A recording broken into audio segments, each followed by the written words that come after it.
नमस्कार मैत्रिणींनो, मी आज पावभाजी बनवते आहे. तर त्यासाठी मी या भाज्या चॉप करून घेतल्या आहेत. गाजर, बटाटा, फ्लावर, सिमला मिरची, बीट आणि इथे मटार घेतले आहेत. हे सगळे मी धुवून फ्लावर मिठामध्ये व्यवस्थित धुवून घेतलं आणि चॉप करून घेतले आहेत. ते आता सगळ्या भाज्या ह्या मी कुकरमध्ये उकडायला टाकते. 3 शिट्या करणार कुकरच्या आणि नंतर कुकर थोडा मंद गॅसवर ठेवून 2 मिनटं चालू ठेवणार आणि मग ऑफ करून टाकणार.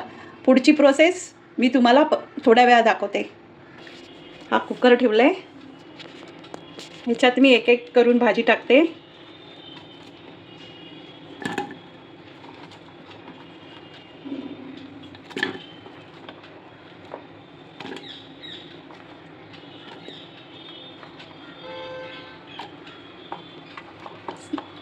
फ्लावर, सिमला मिर्च, बीटमुळे काय होतं, एक छान रंग येतो पावभाजीला, नॅचरल रेड कलर.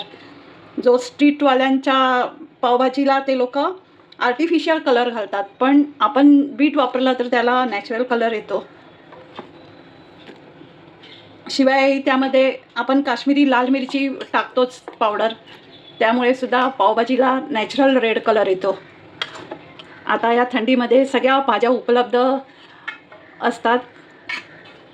छान छान ताज्या भाज्या येतात या सीझनमध्ये. मटार 1.5 ते 2 ग्लास मी पाणी टाकते.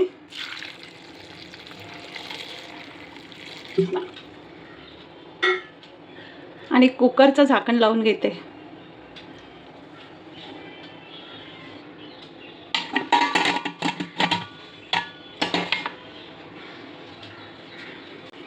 कुकरचं झाकण लावून गॅस सुरू करते आणि 3 शिट्या झाल्यानंतर मंद गॅसवर 2 मिनटं ठेवते. 3 शिट्या झाल्या आणि आता मी कुकर उघडते. सगळ्या भाज्या व्यवस्थित उकडलेत, त्यांना आता स्मॅश करून घेते.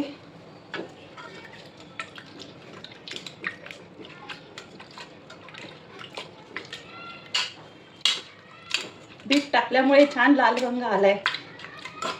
आता या स्मॅश करून चांगल्या बारीक गंधासारख्या स्मॅश झाल्या पाहिजेत भाज्या.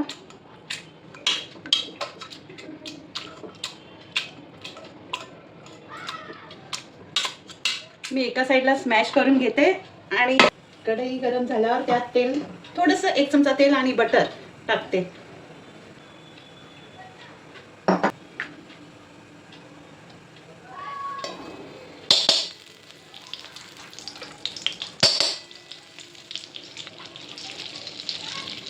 त्या बटर जास्त असेल तर पावभाजीला टेस्ट छान येते.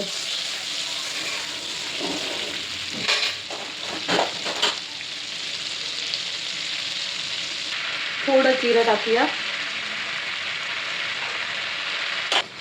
जिरं परतल्यावर थोडं 2 चमचे आलं लसूण पेस्ट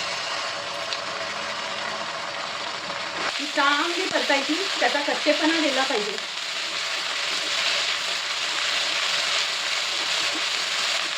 बारीक चिरलेले 2 कांदे आणि 2 हिरव्या मिरच्या असं टाकून चांगलं परतून घ्यायचं. 1 चमचा हळद, 1 टेबलस्पून काश्मीरी लाल तिखट. आता टोमॅटो टाकायचा.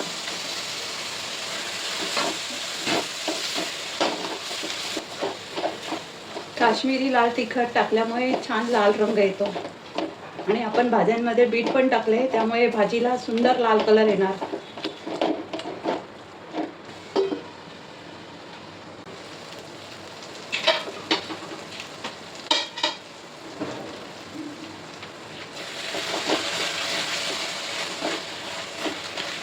चांगलं परतून झाल्यावर त्यात 2 चमचे एव्हरेस्ट पावभाजी मसाला,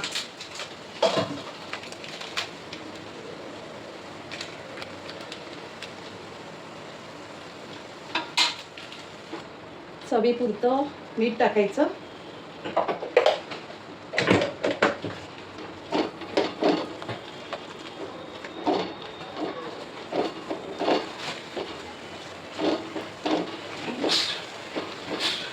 तेल सुटेपर्यंत परतायचं. त्यात आता स्मॅश केलेली सर्व भाजी टाकायची.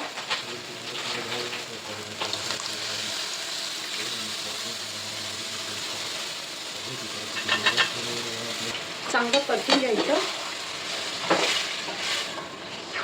भाजीला छान लाल रंग आलाय. खूप छान दिसतंय. जेवढी पातळ हवी असेल तेवढं पाणी ॲड करायचं.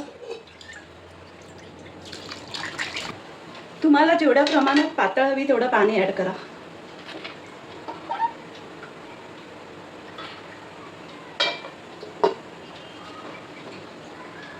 आता चांगली उकळी आली आहे.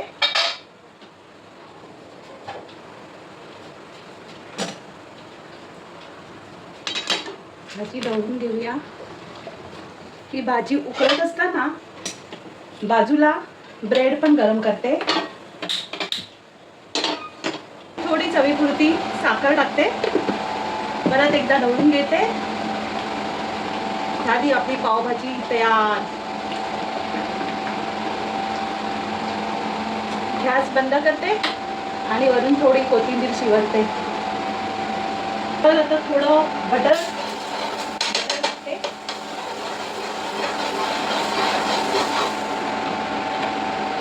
त्यावर थोडी पावभाजी टाकते.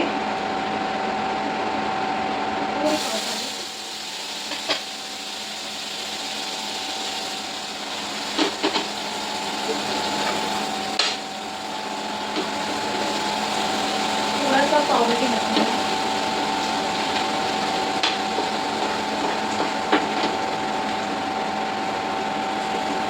त्यामध्ये थोडे पाव, जसं स्वीटवरती देतात त्या पद्धतीने पाव सर्व करते.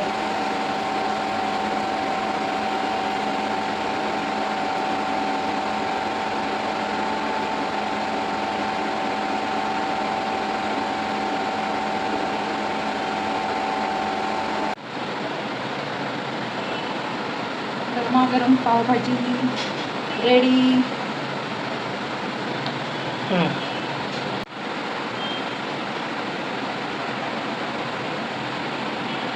वरून असं बटर टाकलं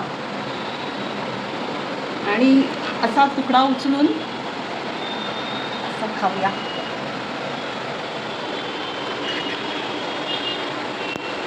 वा, मस्त.